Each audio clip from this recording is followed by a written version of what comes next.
Hello friends, आप सभी का मेरे चैनल पर बहुत बहुत स्वागत है। मैं हूं अंकित सिंह और आप देख रहे हैं exam booster bye Ankit Singh. तो देखिए, आज का जो हमारा क्लास का टॉपिक है वो है आपका स्वतंत्रता दिवस।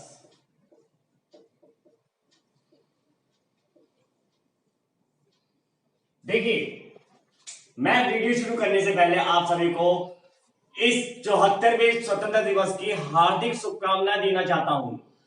आप जब तक ये वीडियो देख रहे होंगे शायद उस समय तक स्वतंत्रता दिवस हमारा निकल गया हो, लेकिन ये टॉपिक जो है हमारे आने वाले एग्जाम के लिए मोस्ट इंपॉर्टेंट है, क्योंकि इससे रिलेटेड क्वेश्चंस भी एग्जाम में पूछ लिए जाते हैं। तो इस वीडियो को आप लास्ट तक जरूर देखिएगा और इससे संबंधित क्वेश्चंस को आप नोट डाउन जरूर कर लीजिएगा, जिससे कि आपको सभी एग्जाम्स में, यानी कि आप जो भी एग्जाम देते हैं उसमें आपको पूरी पूरी हेल्प इस वीडियो के माध्यम से मिल सके। तो देखिए, हम स्टार्ट करते हैं।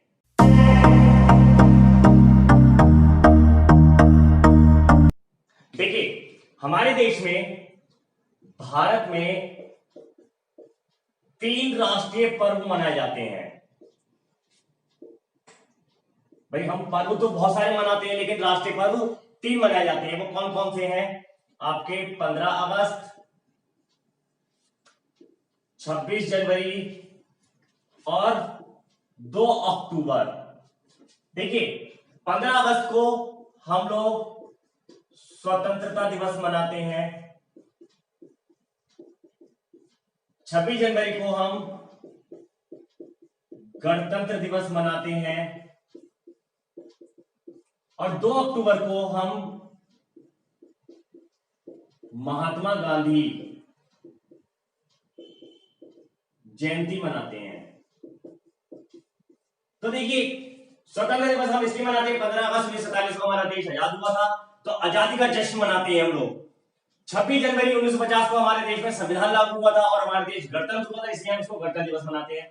2 अक्टूबर को हमारे देश में राष्ट्रपिता जो महात्मा गांधी है उनका जन्म दिवस है, इसीलिए हम उनकी जयंती हर साल मनाते हैं। अब मेरा क्वेश्चन ये बनता है कि हम फ्लैग सेरेमनी यानी झंडारोहण जो करते हैं वो किन किन राष्ट्रीय पर्व पर करते हैं? तो देखिए, 15 अगस्त और 26 जनवरी पर करते हैं, ये तो सभी लोगों को पता है। लेकिन 15 अगस्त को हमारे देश के वर्तमान प्रधानमंत्री मुख्य अतिथि होते हैं और इसका झंडारोहण लाल किले पर किया जाता है। क्वेश्चन आता है कि स्वतंत्रता दिवस समारोह का झंडारोहण कहां पर किया जाता है? तो वो होता है लाल किले पर। ठीक है, अब बात करें हम 26 जनवरी। 26 जनवरी पर जो झंडारोहण होता है वो होता है हमारा विजय चौक पर, और यहां पर हम जो मुख्य अतिथि बुलाते हैं वो किसी भी देश के राष्ट्रीय अध्यक्ष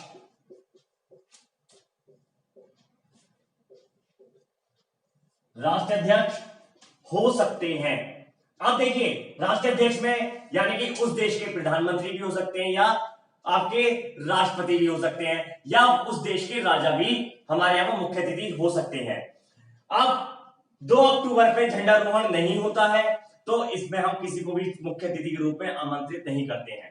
तो चलिए, अब हम टॉपिक पर आते हैं। स्वतंत्रता दिवस यानी कि अभी 15 अगस्त जो हमने बात करी थी, 15 अगस्त 2020 के बारे में हम कुछ इंपॉर्टेंट पॉइंट्स पढ़ेंगे, उनको आप नोट डाउन जरूर कीजिएगा। देखिए, भारत आज अपना 74वां स्वतंत्रता दिवस मना रहा है। तो देखिए, 2020 में हमारा जो स्वतंत्रता दिवस है वो कौन सा है? 74वां स्वतंत्रता दिवस। ठीक है, स्वतंत्रता दिवस मना रहा है। प्रधानमंत्री नरेंद्र मोदी ने इस ऐतिहासिक अवसर पर लाल किले की प्राचीर से तिरंगा फहराया। मैंने अभी आपको बताया था पीछे कि 15 अगस्त को हमारे मुख्य अतिथि जो होते हैं वो हमारे वर्तमान प्रधानमंत्री होते हैं, और इस समय जो मुख्य अतिथि थे वो थे नरेंद्र मोदी जी। ठीक है, अब इससे पहले पीएम यानी कि लाल किले से आने से पहले वो कहां गए? तो वो गए राजघाट। राजघाट पर उन्होंने जाकर के राष्ट्रपिता महात्मा गांधी को श्रद्धांजलि दी। और जब वो लाल किले पहुंचे तो लाल किले पर पहुंचने पर रक्षा मंत्री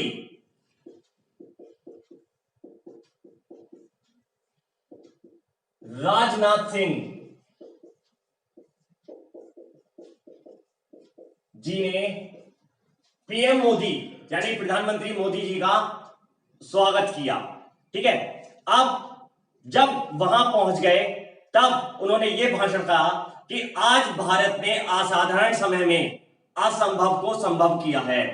यानी कि इस लाइन के माध्यम से उन्होंने आत्मनिर्भर अभियान को बढ़ावा दिया है।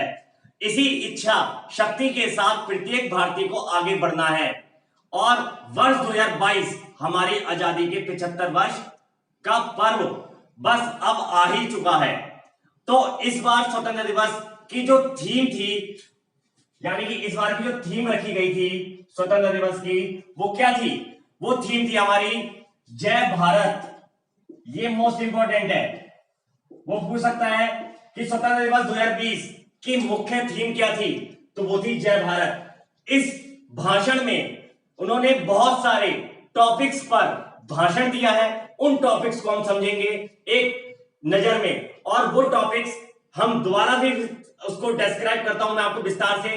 ठीक है, तो इस वीडियो को आप लास्ट तक जरूर देखिएगा।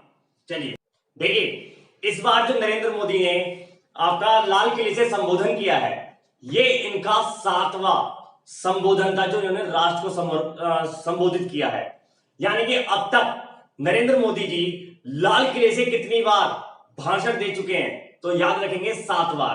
ठीक है, अब देखिए इस भाषण में इन्होंने 10 पॉइंटों पर बोला है। वो पॉइंट हम समझेंगे बिल्कुल विस्तार से, तो आप बिल्कुल ध्यान से इस वीडियो को देखते रहिए, आपको सारे के सारे पॉइंट्स याद हो जाएंगे। तो देखिए, पहला पॉइंट था आत्मनिर्भर भारत।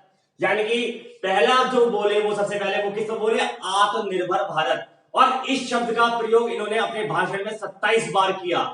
याद रखेंगे कितनी बार किया? 27 बार। अब इसके अंतर्गत यह कहा गया कि आप इतने अपने आप को इतना सक्षम बना लो कि आपको दूसरों के आगे हाथ फैलाने की जरूरत ना पड़े। यानी कि आप अपने आप में ही आत्मनिर्भर बन जाओ। दूसरा, इसी के अंतर्गत कृषि यानी कि एग्रीकल्चर को बढ़ावा देने के लिए कृषि इंफ्रास्ट्रक्चर फंड का गठन किया गया है, जिसके अंतर्गत आपका 1 लाख करोड़ रुपए इन्वेस्ट करने की घोषणा की गई है। दूसरा क्वेश्चन ये बन सकता है कि कृषि यानी कि एग्रीकल्चर इंफ्रास्ट्रक्चर फंड की घोषणा कब की गई? तो याद रखेंगे 15 अगस्त सन 2020 को। और इसके अंतर्गत कितना धन निवेश करने की घोषणा की गई है? तो वह 1 लाख करोड़ रुपए। चलिए नेक्स्ट पॉइंट पर आते हैं, एफडीआई। यानी कि देखिए, अब इन्होंने ये कहा है कि हमने जब विदेशी चीजों का बहिष्कार करना स्टार्ट कर दिया, जैसे कि चाइना के साथ हमारे मतभेद हुए, तो हमने उससे एक्सपोर्ट धीरे धीरे बंद कर दिया है या इंपोर्ट करना बंद कर दिया है। तो उससे हमने अपनी स्वदेशी चीजों को बढ़ावा देना स्टार्ट किया। तो इससे पिछले साल की तुलना में इस साल जो हमने रिपोर्ट आई हमारी, तो उसमें एफडीआई में कितने परसेंट का इजाफा हुआ? वो हुआ 18% का इजाफा। याद रखेंगे, एफडीआई मींस होता है फॉरेन डायरेक्ट इन्वेस्टमेंट, यानी कि विदेशी प्रत्यक्ष निवेश। तो इसमें कितना परसेंट का इजाफा हुआ? 18%। दूसरा क्वेश्चन हमारा यह बनता है कि वर्ष 2020 में एफडीआई में कितना प्रतिशत का इजाफा हुआ है? तो याद रखेंगे 18%। तीसरा पॉइंट हमारा बोला गया नई शिक्षा नीति। अभी भारत सरकार एक नई शिक्षा नीति लेकर आई है, जिसमें 10+2 जो आपका स्टैंडर्ड हुआ करता था, उस सिस्टम को खत्म कर दिया गया है। उसकी जगह पर जो नया मॉडल आया है वो है 5+3+3। इस बारे में अगर आपको और डिटेल में पढ़ना है तो मैंने अपने चैनल पर इसकी वीडियो पहले से ही डाल दी है, आप उसको जाकर के भी देख सकते हैं। उसके माध्यम से आपको पूरी शिक्षा नीति समझ में आ जाएगी। इसके अलावा नीति एवं डिजिटल इंडिया।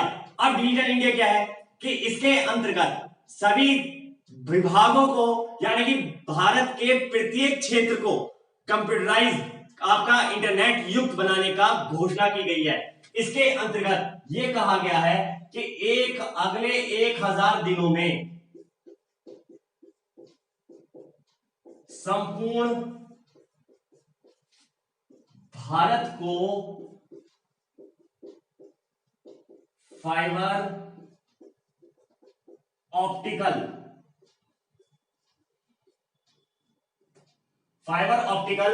वायर से, नेटवर्क से जोड़ दिया जाएगा, जिससे इंटरनेट की स्पीड कैसी हो जाएगी, बहुत ज्यादा हाई स्पीड हो जाएगी। और ये जो लक्ष्य रखा है वो अगले 1000 दिनों में रखा गया है, यानी कि भारत के प्रत्येक गांव को इंटरनेट से जोड़ दिया जाएगा, जिसका फायदा भारत का प्रत्येक व्यक्ति यूज कर पाएगा।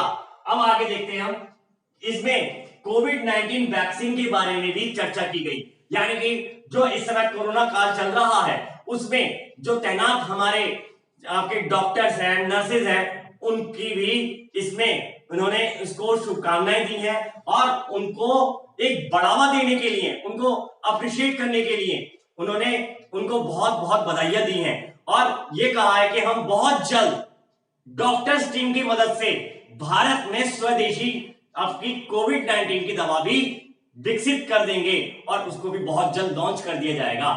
नेक्स्ट है नेशनल डिजिटल हेल्थ मिशन। देखिए, जैसे आप राशन कार्ड बनवाते हैं, इसी तरीके से एक नया कार्ड लॉन्च किया गया जिसका नाम रखा गया नेशनल डिजिटल हेल्थ मिशन। इसको भी याद रखेंगे, कब लॉन्च किया गया, 15 अगस्त 2020 को लॉन्च किया गया। इस कार्ड के माध्यम से आपको यह फायदा मिलेगा, जैसे अभी आप किसी बड़ी बीमारी से ग्रसित हो जाते हैं और आप एक डॉक्टर के पास जाते हैं, वो भी आपके पास तमाम पर्चों की लाइन लगा देता है। उसके बाद आप दूसरे डॉक्टर को दिखाते हैं तो आपकी रिपोर्ट वो पुरानी वाली देखता है। अब आपको इस कार्ड के बाद बनवाने के बाद उन पर्चों की कोई जरूरत नहीं पड़ेगी, क्योंकि अगर आप किसी बड़ी बीमारी से ग्रसित है तो और आपने ये कार्ड बनवा रखा है तो आपका सारा का सारा जो भी रिकॉर्ड होगा वो उस कार्ड में डिजिटल रूप से चढ़ा दिया जाएगा। आप कहीं दूसरी जगह पर दिखाने जाते हैं तो आपका केवल एक यूनिक नंबर डलेगा सिस्टम में और सिस्टम में डलने के बाद आपका पूरा ब्यौरा उनके सामने आ जाएगा। तो इस कार्ड का ये फायदा होगा। तीसरा, इसके बाद नेक्स्ट पॉइंट आता है जम्मू कश्मीर एवं लद्दाख, यानी इस पर भी चर्चा हुई। अब देखिए, जम्मू कश्मीर में आपकी आती है LOC और लद्दाख में जो आती है वो आती है LAC, यानी कि अगर आप LAC के बारे में भी या लद्दाख में जो अभी चाइना के बीच विवाद चल रहा है गलवान घाटी को लेकर के, उसके बारे में भी अगर आप वीडियो देखना चाहते हैं तो मैंने उसकी वीडियो पहले ही अपलोड कर रखी है अपने चैनल पर, आप वहां से जाकर के उसको भी देख सकते हैं। ये देखिए, ये आता है आपका पाकिस्तान के अंडर में, ये आता है चाइना के अंडर में। तो यहां दोनों जगह पर हमने अपने सैनिकों की ताकत को दिखाया है और इस भाषण में उन्हें और बढ़ावा देने के लिए उनको अप्रिशिएट किया गया है। चलिए नेक्स्ट आते हैं, और इन दोनों जगह पर हमारा और विकसित बनाने के लिए इन्होंने कहा है कि हम अगले 5 सालों में इन दोनों जगह को भी और ज्यादा डेवलप बनाएंगे। नेक्स्ट है क्लाइमेट चेंज। देखिए, इस समय सबसे बड़ी जो दिक्कत है वो हमारी है पर्यावरण को लेकर के, कि दिन ब दिन भैया पॉल्यूशन बढ़ता जा रहा है और उस पॉल्यूशन को कम करने के लिए भारत ने एक नया सिस्टम लॉन्च किया है कि अब आने वाले समय में हम लोग जो यूज करेंगे वाहन, वो कौन से होंगे, वो होंगे सोलर एनर्जी वाहन। उसके लिए भारत सरकार ने जो है 100 गीगा वॉट उत्पादन करने वाले सोलर प्लांट को स्थापित करने की घोषणा की है। और आपको मैं बता दूं कि अब जो हमारा आगे का जो प्रोसेस चलेगा वो चलेगा आपका ग्रीन फील्ड पर, यानी कि जो केवल किसके लिए यूज होगा, केवल सोलर प्लांट के लिए। इसके लिए भारत सरकार ने नोएडा शहर में 100 सोलर ऊर्जा प्लांट लगाने की घोषणा भी की है, यानी कि वहां पर 100 चार्जिंग स्टेशन तैनात किए जाएंगे जो सोलर ऊर्जा वाले वाहनों को चार्ज करने के काम में आएंगे। चलिए नेक्स्ट है पड़ोसी देशों में के बारे में चर्चा। यानी कि देखिए कुछ पड़ोसी देश ऐसे हैं जिनसे हमारा मतभेद चल रहा है, जैसे कि पाकिस्तान हो गया, चाइना हो गया, है ना। लेकिन कुछ देश ऐसे हैं जो हमारे साथ खड़े हैं आज भी। और आपको मैं बता दूं, यूएनओ में जब वोटिंग हुई है 194 देशों में से आपका 185 देशों ने भारत का समर्थन किया है। यानी कि भारत इस समय बहुत ज्यादा ताकत स्थिति में खड़ा है। यानी जब यूएन से भी हमें सपोर्ट मिल रहा है और देशों से भी सपोर्ट मिल रहा है, तो हमने भी अपने पड़ोसी देशों के साथ अपने रिश्ते और बेहतर बनाने के लिए इस पर चर्चा की है। चलिए नेक्स्ट आता है रक्षा उत्पादन, यानी कि डिफेंस प्रोडक्शन। अब इसमें यह है कि जैसे अभी हमने राफेल खरीदा, तो राफेल खरीदा है तो वो हमने खरीदा फ्रांस से, लेकिन आने वाले समय में एक मैंने आपको अभी बताया था आत्मनिर्भर अभियान के तहत जितने भी हम बाहर से चीजें खरीदते हैं उनको ना खरीदते हुए हम अपने यहां पर ही उनका प्रोडक्शन करेंगे। चाहे वो आपका तेजस विमान हो या कोई भी मिसाइल हो, उन सबको बनाने में अब भारत सक्षम हो चुका है। तो इसके लिए जो हमने कहा वो कहा कि हमारा रक्षा उत्पादन भी बढ़ेगा। नेक्स्ट आता है हमारा लास्ट पॉइंट, वो है राम मंदिर के बारे में। यानी अभी आपने देखा होगा 5 अगस्त सन 2020 को भारत के प्रधानमंत्री नरेंद्र मोदी जी के द्वारा अयोध्या में राम मंदिर भूमि पूजन किया गया। इसकी वीडियो भी मैंने अपने चैनल पे पहले ही अपलोड कर दी है, उसको भी आप देख सकते हैं। तो इसके बारे में भी कि उन्होंने क्या क्या संघर्ष किए हैं और वो कैसे हमने जंग जीती है, ये सारी चीजें हमने इसके माध्यम से जानी है। और इसी का ही जिक्र नरेंद्र मोदी जी ने लाल किले की प्राचीर से किया था। अब अगर आपको मेरा वीडियो अच्छा लगा हो तो आप इसे लाइक कीजिएगा, शेयर कीजिएगा, और अगर आप मेरे चैनल पहली बार आए तो इसे सब्सक्राइब करना ना भूलें। और मैं आपको एक चीज और बताना चाहता हूं कि आप जब सब्सक्राइब करें तो बेल आइकन को जरूर दबा दें, जिससे कि मेरे आने वाली सभी नई वीडियोस की नोटिफिकेशन आप तक पहुंच सके और आप तक वो सारी वीडियो पहुंचने के बाद आपके भविष्य को उज्जवल बनाने में सक्षम रहे। अब मैं आपसे एक चीज और कहना चाहूंगा कि अगर आप इन टॉपिक्स के पीडीएफ फॉर्म में भी अगर आपको नोट चाहिए तो आप मेरे टेलीग्राम चैनल को भी ज्वाइन कर सकते हैं, जिसका लिंक मैंने इस वीडियो के डिस्क्रिप्शन में दे रखा है। तो मिलते हैं फिर अगली वीडियो में एक नए कंटेंट के साथ। जब तक के लिए नमस्कार, जय हिंद, जय भारत।